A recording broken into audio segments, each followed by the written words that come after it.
You knew nothing about this matter. Now, I had heard this before a lot, and I addressed it last night.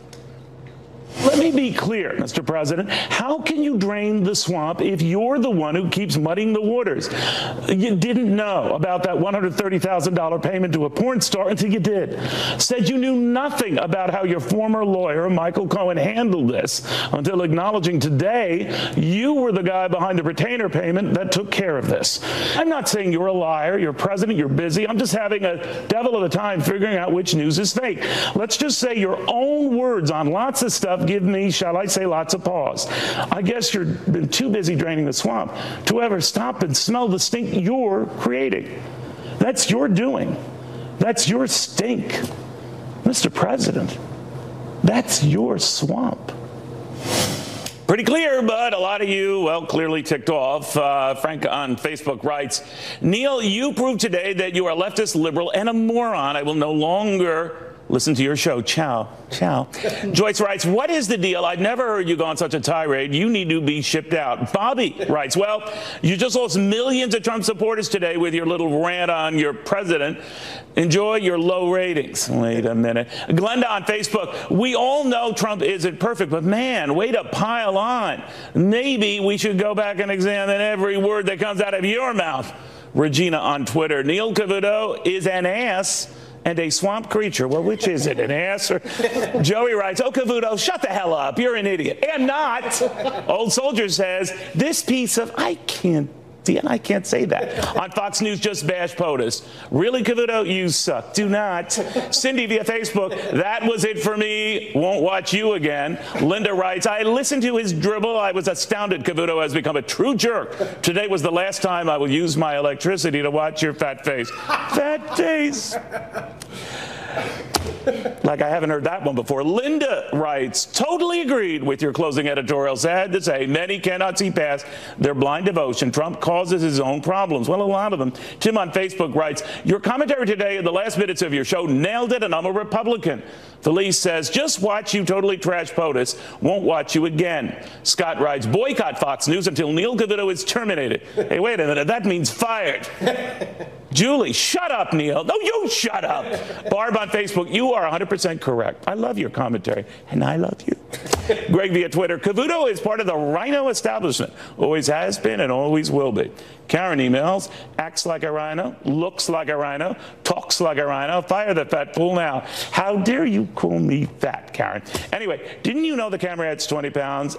Ask any rhino. Yeah, if a rhino could talk, and by the way, it's not rhino like the animal, it's rhino, R-I-N-O, as in Republican in name only. Fat chance. You knew that one. See how I blended that?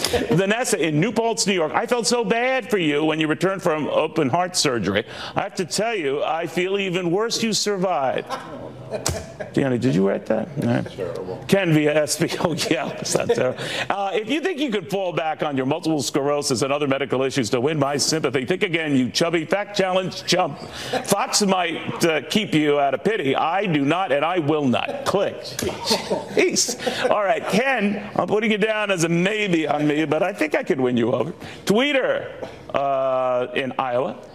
And all this hate because you've never gotten an interview with Donald Trump. Wow, what a vindictive, hateful, cannot say that word. Ditto Shane via Twitter. And you wonder why President Trump won't do your show. Well, actually, I've had plenty of interviews with Donald Trump over the years, probably dozens. I've just not asked for or shown interest in a chat with him as president. Now, that does not mean I still don't cover him. I'm just not interested in joining the conga line of very good and talented folks eager to interview. They all do a great job, every single one of them. There is little I could add. So it's not really personal, it's just business. Clyde in Atlanta isn't buying it. I've never heard you say a single good word about this president. It had killed you just once to mention the amazing market run-up under his watch. Actually, Clyde, I did, and I think a lot more than just once.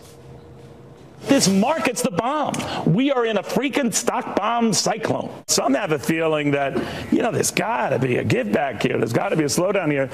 We don't see it. A lot of what the run we've seen is based on, lower regulations, a more positive environment. Another milestone on the Dow today, 25,000 now. For the markets, it has been an historic run. And a lot of these guys might not be big personal fans of Donald Trump, but they sure as heck are big fans of what Donald Trump is cooking up. Big tax cuts. More than once. All right, my point with showing all of that is to stress the balance I try to apply covering this president, in any president, in any issue, the good, the bad. Just because I'm not always praising Donald Trump doesn't mean I'm never Trump or never Trumper or whatever that means. Kimmy via Comcast thinks otherwise. You're the fake news never Trumper the president likes to warn us all about, and you're fat too. Okay.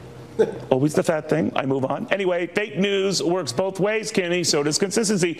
Every fact I presented last night was real. Every comment I used from the president was his. Not my words, his words, word for word. Not my tweets, his tweet. Nothing was fake. Everything I shared was real. No matter. Billy Bob emails, you're a smug, pompous windbag. I hope that you croak on that pork chop tonight. Wait a minute. How did you know I'm having pork chops tonight, honey? Toby in New York City. Generally, I find you hateful, condescending, and an annoying dead ringer for the kid I used to routinely beat up in middle school. But I'm drawn to you for some reason. Last night might have proved why. Good job, Beefcakes. Beefcakes? And by the way, is that you? Anyway, Sheila via Twitter. This is what's called fair and balance. Ingrid writes, I loved it. Right on, Cavuto. Angela tweets, I'll start watching you, Neil. Keep reporting the truth. Bob writes, Neil, I hate to say it, but you are spot on. Someone needs to tell the president that having a great agenda and results are negated by bizarre, childish behavior. It is time for him to grow up and to think about what he says. Now, I'm not here to provide lessons, just facts. Just like I've always said, words matter, and yes, tweets matter. I won't lecture you about eating a salad for obvious reasons. All I'm saying is the president should be very careful calling anyone else being fake. So I'll try to keep it real. So I hope you have a real good weekend. And think twice about very nasty names on the fat thing, because I'm kind of vulnerable. Good night.